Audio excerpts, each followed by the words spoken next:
Valieto, 13 years old, nagpuyo sa Mitugas, Tudela, Misamis Occidental.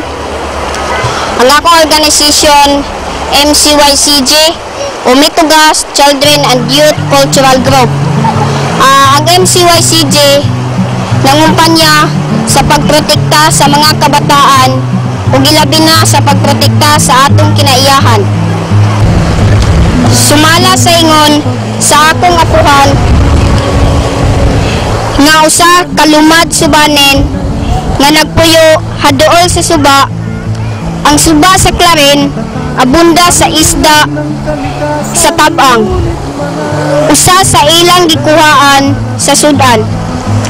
Ang suba sa Claren maoy nagsupply sa tubig sa irrigation sa lungsod sa Claren ug Tudela. Apan pag-abot sa laging sa Mount Malindang ug giputol ang kahoy ug gibuldos ang bukid, aduna say mga plantasyon sa biofuel. Ang pag-abono, spray, herbisidyo nga modahili sa suba panahon sa ting-ulan nga mooy makapasamot o pagkadaot sa suba. Aduna sa gihapoy pagpangkurente nga mooy hinungdan nga mahurot ang mga gagmayng isda ug dagkong isda. Aduna say pagpangkware sa suba nga mooy hinungdan nga mulalom ang suba ug makankan ang isig kadaplin ug magkalapad ang suba. Dako ang ilang katingala nga kung mag-ulan mubaha na og lapok.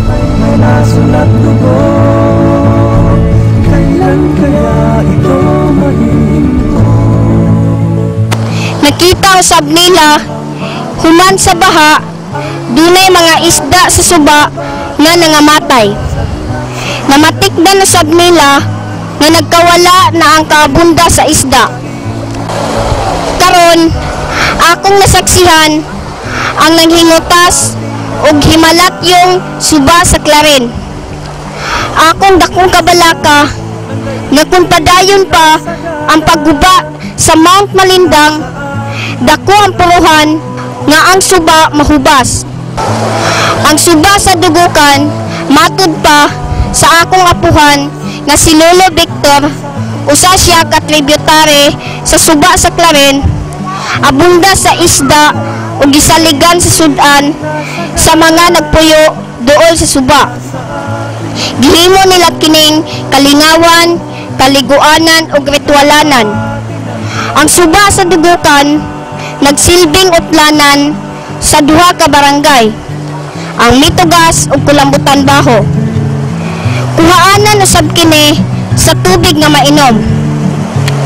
Pag-abot usab sa laging ug giputol ang kahoy nga nagsilbing tinubdan sa tubig, namatikdan usab nila nga nihubas na ang tinubdan sa tubod. Nagkawala na usab ang mga isda. Gihangyo nako ang mga lideres sa gobyerno nga unta magtukod kita og balaod para pagprotekta sa suba. Ug akong gipanghinaot nga unta undangon na ang pagguba sa suba kay ang suba mao ang atong panginabuhian. Isang araw bawat tuwa ay papanaw, mga batay masasadlak sa hirap ng buhay. Halinang likhain, itayo ang bukas para sa ating mga anak. Ipaganda sila ng daigdig na sagana, nasa atin ang panahon. Maayong adlaw sa tanan. Ako si Rosemary Maiktin, 15 years old, taga Mitugas, a member of MCYCG o Children's and Youth Cultural Group. Ani ako karon dire aron sa paghatag og impormasyon kabahin sa kahimtang aning among suba sa Napulan.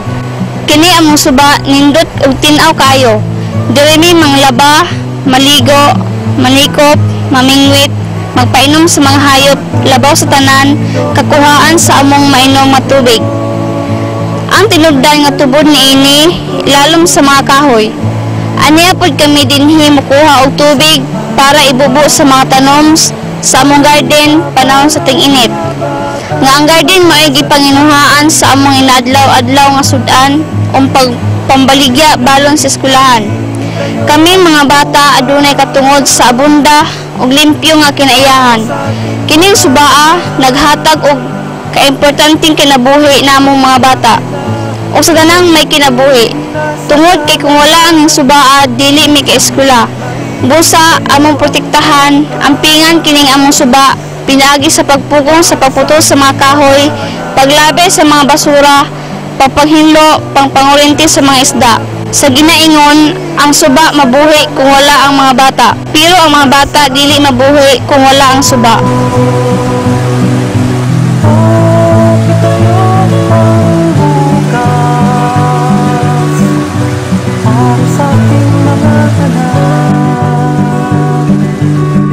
Paghanda sila ng daigdig na sagana, nasa atin ang panahon,